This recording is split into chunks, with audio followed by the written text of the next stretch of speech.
Hello दोस्तों, यदि आप हमारे चैनल से नए जुड़े हो तो हमारे चैनल खूनी मंडे को सब्सक्राइब ज़रूर करें और अपने दोस्तों में भी शेयर करें। आधी रात के करीब शहर से कुछ दूर बड़ी सी शमशान के दरवाजे पर एक चमकती हुई कार आकर रुकी। कार से उतरा एक लड़का जिसने अपनी जैकेट से अपने चेहरे को छिपा रखा था और वह चारों तरफ देखता हुआ शमशान की तरफ अपने कदम बढ़ाने लगा।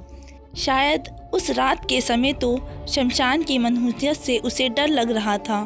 अजीब अजीब सी आवाज़ें चारों तरफ गूंज रही थी और दिन में भी हरे भरे दिखने वाले पेड़ भी डरावने लग रहे थे।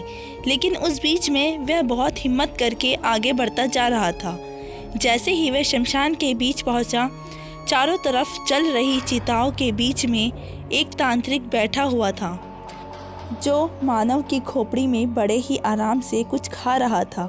ये देखकर वह लड़का रुक गया और अपने जैकेट का कैप नीचे किया तो देखा वह लड़का शहर के जाने माने बिजनेसमैन सेठ राघव का छोटा बेटा विक्रम था।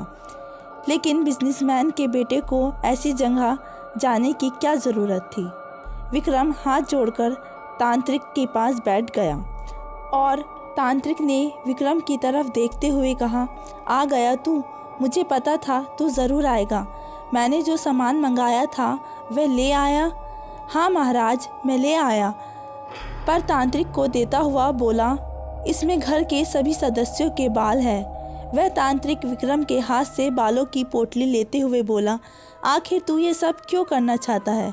देख, इसमें खतरा बहुत है, अभी भी संभल जा। तो विक्रम कहता है, आप अभी जानते नहीं मैं कौन हूँ। मैं नहीं चाहता कि मेरी करोड़ों की प्रॉपर्टी के हिस्से हो। मैं सबसे ज़्यादा मेहनत करता हूँ अपने बिजनेस को बढ़ाने के लिए। मेरे दोनों भाई तो अपनी मौज मस्ती में लगे रहते हैं, तो भला मैं क्यों कोई हिस्सा दूँ? पूरी प्रॉपर्टी का एक लौता वारिस मुझे ही बनना है।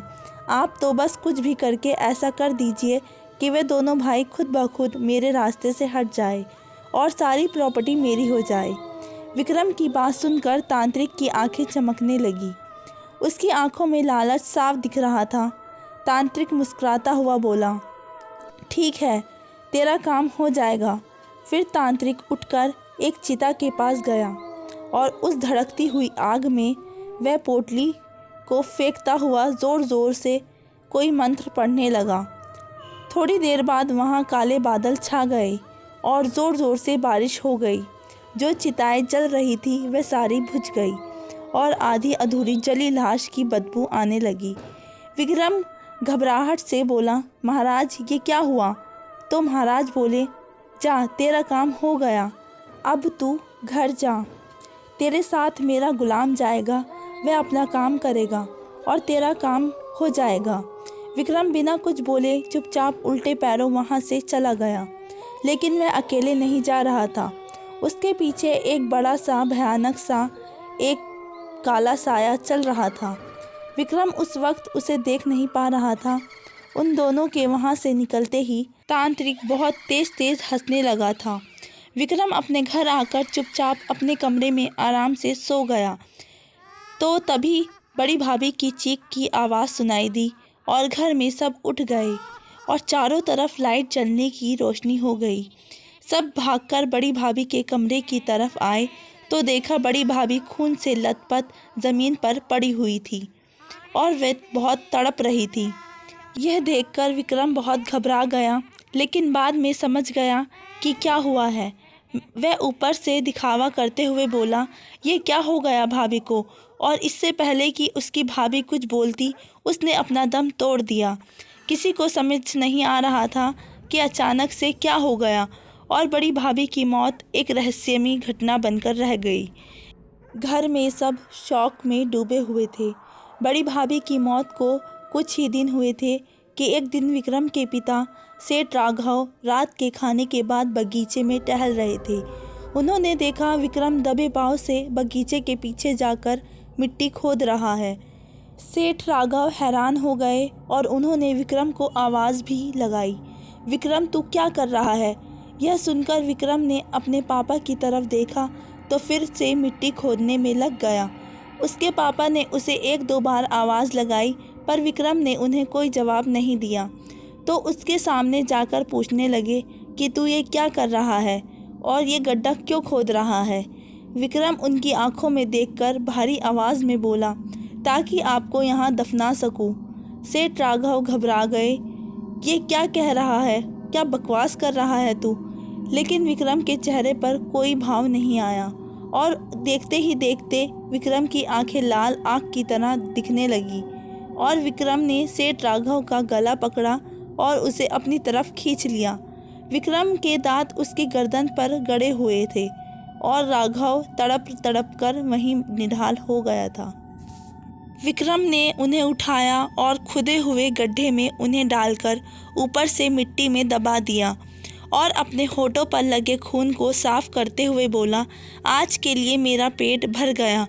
तांत्रिक को सूचना देनी होगी। अगले दिन सेठ राघव की खोज शुरू होने लगी, लेकिन उनका कोई अता पता नहीं था। किसी को समझ नहीं आ रहा था कि उनके घर में क्या हो रहा है। विक्रम की माँ रोते हुए बोली, जाने किसकी नज़र लग गई है मेरे घर को। पहले बहू मर गई और अब इनका कुछ पता नहीं है। भगवान, तू क्या कर रहा है? तभी 8 साल का भतीजा बिट्टू, जो बाहर खेल रहा था, वह चिल्लाते हुए अंदर आया और बोला, दादाजी ज़मीन में गड़े हुए हैं। यह सुनकर सब हैरान हो गए। विक्रम के साथ साथ दोनों भाई और भाभी माँ भी भागते हुए सब बगीचे की तरफ चले गए। तभी उन्होंने देखा सेठ राघव का हाथ मिट्टी से बाहर निकला हुआ था और उनके हाथ में पहना हुआ कड़ा उनका सबूत था कि वह सेठ राघव है।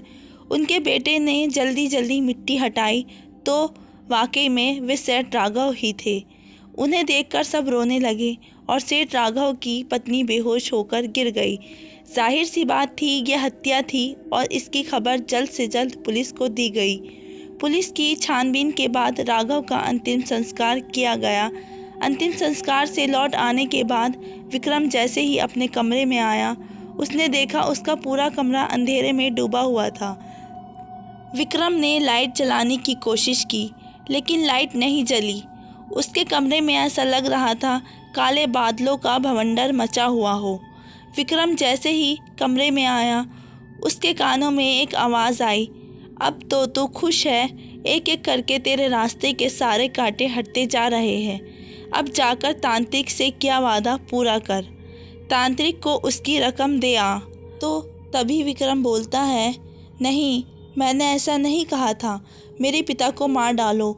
मैं केवल अपने भाइयों को अपने रास्ते से हटाना चाहता था, वह भी किसी और तरीके से, ना कि जान लेकर, ताकि ये सारी प्रॉपर्टी मेरे नाम हो सके, ना कि मेरी भाभी और मेरे पिता को मारकर।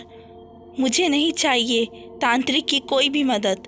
बंद करो ये सब और तुम वापस चले जाओ। यह सुनते ही वह साया गुस्से में आग बबूला हो गया और विक्रम के सामने आकर खड़ा हो गया और अपने हाथ से विक्रम की गर्दन पकड़ ली। विक्रम उससे बचने के लिए झटपटाने लगा और गुस्से से बोला, तूने इसे बच्चों का खेल समझ रखा है कि तेरे कहने से आऊँगा और तेरे कहने से चला जाऊँगा। अब जब तक मैं अपना काम नहीं करूँगा, मैं यहाँ से कहीं नहीं जाऊँगा। अब तू देख। इतना कहकर उसने विक्रम को उठाकर दीवार से पटक दिया। वह काला साया एकदम गायब हो गया। विक्रम आराम से अपनी गर्दन को पकड़कर उठा और घबराकर बोला, ये मैंने क्या कर दिया? अब मैं क्या करूं? क्या मैं उस तांत्रिक की मदद लूं? तभी बाहर से चीखने की आवाज़ आई और विक्रम एकदम भागकर कमरे से बाहर आया। हॉल में उसने देखा उसका भतीजा हवा में ऊपर लटक रहा है और वह भयानक काला साया उसे तेज़ तेज़ घुमा रहा था।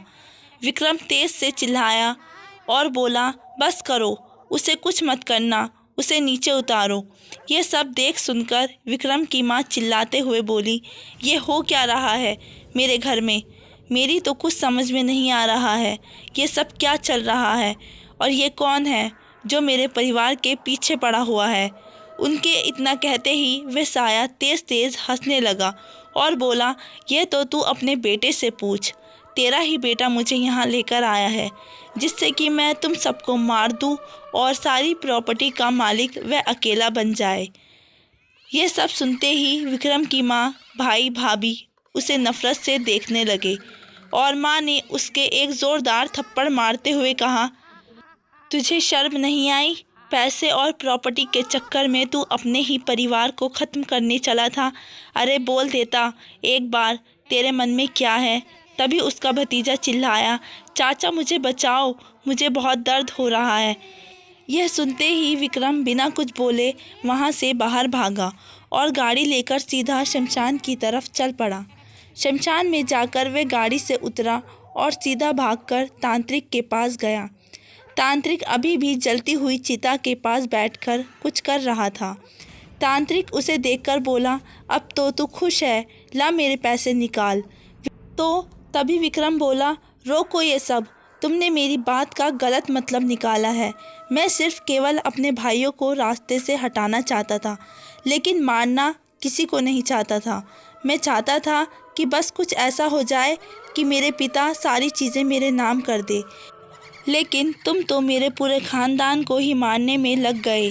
मुझे नहीं चाहिए कुछ भी, तुम्हें जो चाहिए ले लो, लेकिन ये सब रोक दो और उस साए को वापस बुलाओ। तभी वह तांत्रिक ज़ोर ज़ोर हंसने लगता है और बोलता है, ये कोई बच्चों का खेल नहीं है। उस पिशाच को मैंने तेरे पूरे घर वालों के बालों से बनाया है और जब तक वह तेरे पूरे परिवार को ख़त्म नहीं कर देता, वह लौटकर नहीं आएगा। लेकिन हाँ, तुझे अगर इसे रोकना है तो एक उपाय है मेरे पास। सबसे पहले तुझे मरना होगा, क्योंकि तेरे ही साथ उसने उस घर में कदम रखा है। तो जब तक तू जिंदा है वह भी कहीं नहीं जाएगा। मैं जानता हूँ तेरे जैसा लालची इंसान अपनी जान तो कभी नहीं देगा, तो बेहतर है तू उनको मर जाने दे और सारी प्रॉपर्टी हम आपस में बांट लेंगे। यह सुनकर विक्रम के पैरों तले ज़मीन फिसल गई। उस तांत्रिक ने विक्रम को बहुत ही चालाकी के साथ ठगा था। विक्रम को समझ नहीं आ रहा था क्या करे वो कि अपने परिवार को बचा सके। विक्रम बिना कुछ बोले वहाँ से भागा और अपने घर वापस लौट आया। घर आकर उसने देखा उसका भतीजा ज़मीन पर पड़ा तड़प रहा है और घर के बाकी सदस्यों का कोई अता पता नहीं था। बस चीखने चिल्लाने की आवाज़ गूंज रही थी कि विक्रम अपने भतीजे के पास जाकर बोला, बिट्टू बाकी सब कहाँ हैं? बिट्टू तो बहुत घायल था, पर वह हिम्मत जुटाकर बोला, वे सबको ले गया है, वो किसी को नहीं छोड़ेगा। चाचू आप बहुत बुरे हो, आपकी वजह से ये सब हुआ है। अपने भतीजे के मुंह से ये सुनना विक्रम को बर्दाश्त से बाहर हो गया था, क्योंकि बाकी सब से उसकी कितनी भी नाराज़गी थी, लेकिन अपने भतीजे से बहुत प्यार था और विक्रम ने सोच लिया था कि उसे क्या करना है और वह खड़ा होकर चिल्लाया, मैं जान गया हूँ तू कैसे ख़त्म होगा और कैसे जाएगा, बस अब बहुत हुआ। इतना कहकर विक्रम किचन में गया और किचन से बहुत बड़ा चाकू उठाकर ले आया और उसे अपनी गर्दन पर रखते हुए बोला, मैं कहता हूँ सब कुछ छोड़कर अभी के अभी यहाँ से चला जा, वरना मैं खुद को ख़त्म कर लूँगा। विक्रम के ये कहते ही वह साया उसके सामने आकर खड़ा हो गया और बोला, तू ऐसा नहीं कर सकता, मैं अपना काम किए बिना यहाँ से नहीं जाऊँगा, तू ऐसा नहीं कर सकता। और विक्रम ने हंसते हुए कहा, तो अब देख। इतना कहकर विक्रम ने चाकू से अपने गले को काट लिया और ज़मीन पर पड़ा हुआ तड़पने लगा। जैसे जैसे उसकी जान निकलती जा रही थी, वह काला साया भी गायब होता जा रहा था। विक्रम की आखिरी सांस के साथ ही वह काला साया वहीं मर गया और विक्रम की आंखों में दुख और अफसोस साफ साफ दिख रहा था। उसके परिवार में से जो बचे हुए थे, उसने उन्हें बचाने के लिए अपनी ज़िंदगी कुर्बान कर दी थी। दोस्तों, इसलिए कहते हैं लालच बुरी बला है। ये सब जानते हैं, लेकिन ज़्यादा पाने की लालसा में उनके पास जो बेहतरीन है उसे भी खो बैठते हैं।